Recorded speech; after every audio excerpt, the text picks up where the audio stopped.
कि मैं एक फनकार हूँ, मेरे फन का तकाजा ये है, मुझे दुश्मन की भी तस्वीर बनानी होगी। चला रही सही कर रही रही। हाँ, जो आदमी ने गलत किया उसका खर्चा दो, उससे 20-30 हज़ार महीना से खाते में डाल लो, वो अपने घर बैठेगी, गाना बजाना बंद कर देगी। ये तो अपनी उसके खर्चे की चिंता नहीं है, बल्कि अपने खर्च की चिंता है ज़्यादा। जिसके पास भी जाएंगे आप उससे पूछेंगे फरमानी नाज ने गलत किया है क्या, तो सब यही कहेंगे कि नहीं, फरमानी नाज ने कुछ बुरा नहीं कहा। अब वो अपनी आर्थिक स्थिति सुधारने के लिए वो अपना काम करने लगी, अब लोग उस पर ऐतराज करने लगे। और प्रधान जी ने कहा अगर ऐतराज करने की कोई बात है तो उनके खाते में पैसे डाल दो, वो अपना धंधा बंद कर देगी।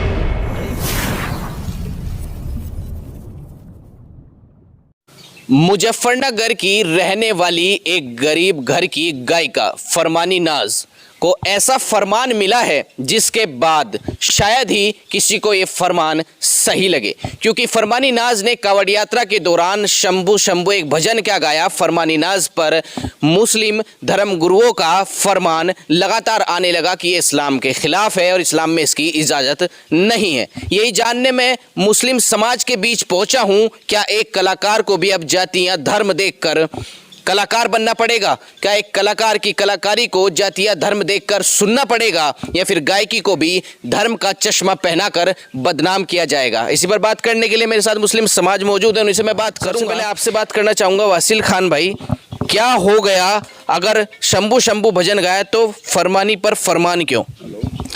देखिए, फरमानी नाज ने जो भजन गाया है शंभू शंभू, ऐसा नहीं है कि वो पहली महिला है या पहला व्यक्ति है जो मुस्लिम समाज से बिलोंग करता है। उससे पहले आप अगर देखें तो मोहम्मद रफ़ी साहब ने, मोहम्मद अजीज़ साहब ने, ग़ुलाम अली साहब ने, बड़े ग़ुलाम अली साहब ने, नुसरत फ़तेह अली ख़ान ने, इन सब ने भी ईश्वर की शान में कसीदे पढ़े हैं।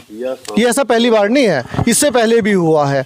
और कलाकार जो होता है, कलाकार तो अपनी कला का प्रदर्शन करता है। आप अगर देखें कोई पेंटर है, अगर उससे कहा जाए कि आप मंदिर पर रंग कर दीजिए तो मंदिर पर रंग कर देगा, उसका तो काम है ना, ये वो उसका प्रोफेशन है। एक शेर है इसके बारे में कि मैं एक फनकार हूँ, मेरे फ़न का तकाजा ये है, मुझे दुश्मन की भी तस्वीर बनानी होगी। वो उनका प्रोफेशन है, उसे आप जाति धर्म में नहीं बांट सकते। कलाकार हैं शाहरुख खान, वो फिल्म में आते हैं, वो मंदिर जाते हैं, पूजा करते हैं, फेरे पड़ते हैं, तो क्या उससे शादी हो जाएगी उनकी? उससे शादी थोड़ी हो जाएगी उनकी। वो उनकी कला है, वो अभिनय कर रहे हैं। इसी तरह जहाँ तक मुझे लगता है फरमानी नाज ने जो गाना गाया है वो शिव शंकर जी की शान में उसने कसीदे पढ़े हैं। चलिए, और भी लोग हमारे साथ हैं, उनसे भी जानेंगे। आपका क्या नाम है, बताएंगे? मेरा नाम मास्टर यामीन भारती। यामीन भारती जी, आपको क्या लगता है ये कभी गाने के नाम पर, भजन के नाम पे, कभी डांस के नाम पे, कभी कपड़ों के नाम पे, लोग हैं कौन जो मुस्लिम समाज से इस तरह से बार बार बाहर निकल कर आते हैं? मैं आपको पहले भी बता चुका कि ये वो लोग हैं जो अपना भला चाहने के लिए कुछ ऐसी बातें लोगों में वायरल करते हैं या अपने फरमान जारी करते हैं जिससे इनका भला हो, व्यक्तिगत भला चाहते हैं ये अपना। ये पूरी कम्युनिटी का भला नहीं चाहते। हाँ, इनको जवाब देने के लिए लोग बहुत हैं। वासिल भाई ने भी बहुत अच्छा जवाब दिया कि ये लोग चुनिंदा लोगों को ही इस तरह टारगेट करते हैं। जो प्रभावी लोग हैं उनके सामने इनकी घिघी बन जा, तो ये जो कमज़ोर, आर्थिक रूप से कमज़ोर, सामाजिक रूप से कमज़ोर या शैक्षिक रूप से कमज़ोर लोग हैं, ऐसे लोगों को टारगेट कहीं ज़्यादा करते हैं। क्योंकि यहाँ भी एक वही सोच है, जिस तरह ये कहा जाता है कि मनुवाद है, तो मुस्लिमों में भी एक समानांतर मनुवाद मानता हूँ मैं। आपको नहीं लगता कि उस समय ये मौलाना उलेमा कहाँ चले गए थे जब उसे पैसे की ज़रूरत थी, अपना ख़र्चा निकालने के लिए उसे एक सहारे की ज़रूरत थी? आज वो कुछ करके दिखा रही है, अपना ख़र्चा निकाल रही, तो आज दिक्कत होने लगी मुस्लिम समाज को। इन्हें उसके खर्चे की चिंता नहीं है, बल्कि अपने खर्च की चिंता है ज़्यादा। मेरा मानना ऐसा है। अगर वो प्रभावी परिवार से होती तो उसको ये कुछ नहीं कहने वाले थे, लेकिन चूंकि वो गरीब है और अगर वो कहीं इस तरह से किसी गलत रास्ते पर चली जाती तब जिम्मेदार कौन होता? वो कहीं इससे भी भयंकर चीज़ थी। तो मैं तो समझता हूँ अपने प्रोफेशन के जरिए अगर वो अपनी जीविका अर्जित कर रही है तो ये कुछ बुरा नहीं है, उसका प्रोफेशन है और इसको इस तरह टारगेट नहीं करना चाहिए। आपने भी इस्लाम के बारे में बहुत पढ़ा होगा, क्या अगर वो इस काम को लगातार जारी रखती है तो वो इस्लाम में रहेंगी या उन्हें बाहर कर दिया जाएगा? देखो, इस्लाम नियत की चीज़ है, आत्मिक चीज़ है। उसको किसी के कहने से कोई इस तरह बाहर नहीं हो जाता। हाँ, गुनाह या सवाब ये दो चीज़ें हैं। शरीयत अलग चीज़ है। शरीयत के हिसाब से कितने लोग, अब आप संविधान है, संविधान में चोरी को अपराध बताया गया है, लेकिन उसके बाद भी लोग अगर चोरी करते हैं तो इसका मतलब ये तो नहीं कि वो देश के नागरिक नहीं रहे। तो मैं इसे इसी तरह कंपेयर करता हूँ कि किसी आदमी ने अगर कोई इस तरह का उल्लंघन किया है शरीयत के किसी कानून का, शरीयत के हिसाब से, तो ये किसी को हक नहीं है कि उसे ये कहे कि इसको इस्लाम से खारिज कर दिया जाए। ये हक किसी को नहीं है। तो क्या कलाकार को भी अब धर्म देखना पड़ेगा? नहीं, कलाकार तो अपने हिसाब से चलेगा और कलाकार को अपना प्रोफेशन देखना है। और जिस तरह से हमने तो ये भी देखा कि दिलीप कुमार जो है फिल्म में जब वो कहते हैं कि शंकर मेरे कब होंगे दर्शन तेरे, तो लेकिन वो महान कलाकार हुए हैं। अब उनको हिंदू या मुसलमान के चश्मे से देखना या धार्मिक आधार पर उनका आवंटन करना, ये मैं उचित नहीं समझता। उचित नहीं समझते। आपका क्या नाम है, बताएंगे? मेरा नाम वाजिद है। वाजिद जी, शंभू पर ऐसी दिक्कत क्या हो गई जो फरमानी को फरमान देना पड़ गया? देखो, मेरा मानना भी ये है कि कलाकार अपने हिसाब से काम करता है। कलाकार तो कलाकार होता है। आज ये गाना बना दिया, आज कव्वाली बना दी, और आज कोई नात बना दिया, आज कोई और भजन बना दिया, तो उसके बारे में क्या कह सकते हैं? देखो, ये तो कलाकार है, उसका काम है, उन्हें करने दीजिए। तो ये लोग कौन है फिर जो करने नहीं देते? देखो, सबकी अपनी अपनी मंशा है, लेकिन मेरा मानना ये है जो अपना काम करे उसने करने दीजिए अपना। वो इस्लाम। आपका नाम क्या है, बताएंगे? साजिद प्रधान है जी मेरा नाम। साजिद प्रधान जी, क्या अब धर्म के ठेकेदार ये लोग बनेंगे जो ये बताएंगे कि कलाकार को क्या करना है या क्या नहीं करना है? नहीं, कलाकार तो अपनी सोच से चलेगा जी, जो न चलाएगा वो करेगा।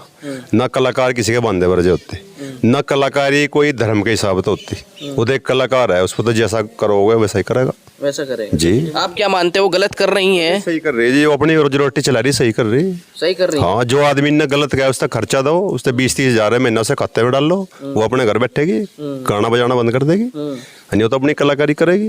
जो न मन लगेगा उसका तो करेगी अपना काम, मजदूरी करेगी, खावेगी, अपने बच्चों ने पढ़ेगी। हाँ। फरमानी भी मुस्लिम समाज से, क्या मुस्लिम समाज उस फतवे का साथ देगा या उस चीज़ का साथ देगा जो उन्हें कलाकारी दिखाने से रोक रही है, या फिर इनका साथ देगा कलाकारों का? नहीं, कलाकारों का तो साथ देखो, जो आदमी सही कर रहा है उसका साथ दिया जाएगा। वो हिंदू हो या मुसलमान हो, साथ तो उसका दिया जाए जो अच्छा काम करे। उसकी समझ में वो अच्छा काम है, भजन गाना, गाना गाना, कव्वाली गानी या नजम गानी, वो उसका काम है। तो भजन से ही दिक्कत क्या हो गई? 4 साल से वो गा रही थी भजन। दिक्कत नहीं है, रब सबका एक है, उसके नाम अनेक है, कोई इसके हिसाब से ले रहा, कोई हिसाब से ले रहा। हिंदू गंगा जमनी की तहजीब की यहाँ बात होती है हिंदुस्तान में, उसके बाद अगर कोई मुस्लिम गायक भजन गा दे तो फिर इस तरीके की बातें होंगी कि वो इस्लाम के खिलाफ है। वो आदमी गलत है जो इस तरह की बात करेगा। ये तो रब का नाम है, इसके नाम अनेक है, कोई इसी हिसाब से नाम लो इसका। इन्हें शिवजी महाराज कह लो, अल्लाह कह लो, ईश्वर कह लो, रब कह लो, वो सब एक है। तो वो देवबंद का नाम क्यों लेते हैं हर चीज में कि देवबंद से फतवा? वो कुछ लोग ऐसे हैं जो सर फिरे हैं, अपनी रोजी रोटी सेक रहे, अपनी राजनीति चला रहे, वो लोग हैं। देवबंद वाले कोई ऐसे लोग नहीं है जो मतलब कोई किसी से गलत कर रहा। जो बड़े मजदूरी कर रहा करो, कोई कलाकारी से कर रहा, कोई हाथ से कर रहा, कोई मेहनत से कर रहा है, तो मजदूरी होगी। आपको क्या लगता है इस विवाद के बाद उस मुस्लिम समाज की महिला को घर बैठ जाना चाहिए? नहीं, घर बैठ जाना चाहिए। इससे लोगों में खर्चा दें, जो लोग उस पर टिप्पणी कर रहे हैं वह खर्चा दें, वो अपने घर बैठ जाएगी। हाँ, इस बात ना हम कहें। वासिल भाई जी, आपसे भी यही सवाल कि गंगा जमनी तहजीब का देश कहे जाने वाले इस देश में अगर कोई नमाज पढ़ दे तो कोई दिक्कत नहीं, लेकिन अगर कोई मुस्लिम समाज का कोई भजन गा दे तो बड़ी दिक्कत हो जाती है। किसको दिक्कत हो रही? दिक्कत किसे हुई ये तो पता चले। तो धर्म के ठेकेदार बन रहे हैं। तो ठेकेदारों से धर्म थोड़ा ही चलता है। धर्म किसी ठेकेदार से नहीं चलता। धर्म एक व्यापक चीज़ है, वो इतनी संकीर्ण चीज़ नहीं है। धर्म तो एक व्यापक चीज़ है और धर्म ईश्वर चला रहा है, कोई ठेकेदार नहीं चला रहा। किसी एक के चलाए से चलता तो ये सारे के सारे दूसरे धर्म बंद कर दिए जाते।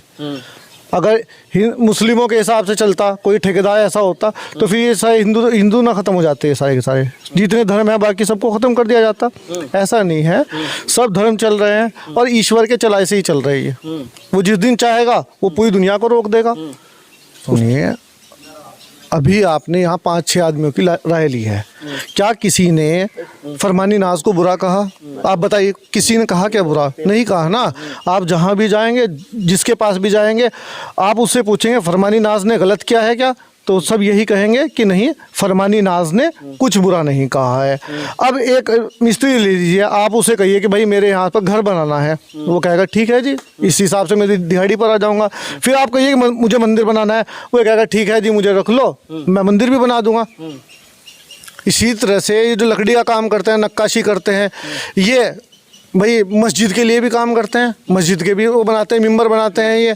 और भाई श्री कृष्ण जी के लिए, उनके लिए जो वो पर्दा होता है वो भी बनाते हैं। इस्लाम से जिन लोगों ने भी ऐतराज़ जताया है, क्या फरमानी नाज को घर बैठ जाना चाहिए या एक मुस्लिम समाज की एक महिला के तौर पर और महिलाओं की मिसाल बनते हुए आगे जाना चाहिए? मुस्लिम समाज अब कहाँ है? देखो, प्रधान जी ने एक बहुत अच्छी बात कही, प्रधान जी ने बहुत अच्छी बात कही कि उसके खाते में पैसे डाल दें। और फरमानी नाज जो है ना, अब वो सक्षम हो चुकी है, वो कमा रही है, सक्षम हो चुकी है। ऐसी फरमानी नाज बहुत सारी है, हर गली में।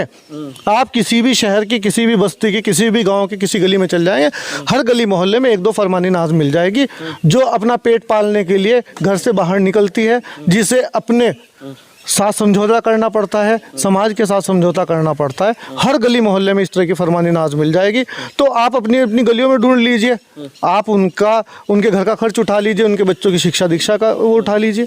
चलिए, एक शख्स और हमारे साथ है, क्या नाम है आपका, बताएंगे? तासीन अली। क्या कहेंगे फरमानी नाज पर तासीन अली जी? फरमानी नाज का तो ये कहना है, जो इन्होंने कहा है वो बिल्कुल सही है। और वो बेचारी अपना काम कर रही है, वो गरीब स्थिति से गुजर रही थी। वो जिस टाइम उसकी आर्थिक व्यवस्था खराब थी, उस टाइम लोगों ने कुछ नहीं कहा। अब वो अपनी आर्थिक स्थिति सुधारने के लिए वो अपना काम करने लगी, अब लोग उस पर ऐतराज़ करने लगे। और प्रधान जी ने कहा अगर ऐतराज़ करने की कोई बात है तो उनके खाते में पैसे डाल दो, वो अपना धंधा बंद कर देगी। रही बात ये सभी का बिजनेस होता है, कोई किसी तरीके से कर रहा है, कोई किसी तरीके से कर रहा है, वो उसका काम है। रही जलने वालों की बातें, वो तो ना तो वो मुसलमान है, ना हम उन्हें कुछ बोल सकते, क्योंकि किसी के ऊपर कोई भी गलत विचार नहीं करना चाहिए। वो बेचारी अपना काम कर रही है, उसको करने दीजिए। तो उन पर जो रोक लगाने वाले लोग हैं वो मुसलमान नहीं है? आप कह रहे हैं मुस्लिम नहीं है, दाढ़ी लगा रखी है, टोपी लगा रखी है, उनके विचार गलत है। हाँ। दाढ़ी टोपी लगाने से ये थोड़ा ही होता है कि वो मुसलमान है। मुसलमान जो है वो किसी के ऊपर बुरा भला बोलता ही नहीं है, उसे किसी से कोई लेना देना ही नहीं होता है। उसके कोई ऐसा विचार नहीं होता है कि वो किसी के विचारों में अपनी दखलंदाजी करे। तो मुस्लिम समाज किसके साथ है? मुस्लिम समाज तो देखो गायक है। क्या फरमानी नाज के साथ है मुस्लिम समाज? बिल्कुल उसके साथ है। वो एक कलाकार है, कलाकार की हैसियत से उसको देखना चाहिए, वो कलाकार है। इन लोगों को क्या कहना चाहेंगे जो बार बात पे अपना फर्रा निकाल को यही कहना चाहते हैं, अगर भाई आपको बहुत बड़ी दिक्कत है तो उनके खाते में पैसे डालिए। वो बेचारी उसको जाके बोलिए कि अपना काम बंद कर दे, वो अपनी दिहाड़ी मजदूरी बंद कर देगी, आप उनके खाते में पैसे डालो। तो देखिए किस तरीके से मुस्लिम समाज ने फरमानी नाज को कहा है कि तुम आगे बढ़ो, हम तुम्हारे साथ हैं, इसलिए फरमानी नाज को डरने की ज़रूरत नहीं है। और सारा समाज, सारा मुस्लिम समाज उनके साथ है। और जिन लोगों को दिक्कत है उनके बारे में कहना है कि वो उनके घर का खर्चा उठाएं या उन्हें किसी तरह की सहायता दें और फिर इस तरीके के फरमान जारी करें। बने रहिएगा मेरे साथ, यानी प्रशांत धीमान के साथ। तब तक के लिए वीडियो को शेयर कीजिएगा और चैनल को सब्सक्राइब जरूर कर लीजिएगा। नमस्कार।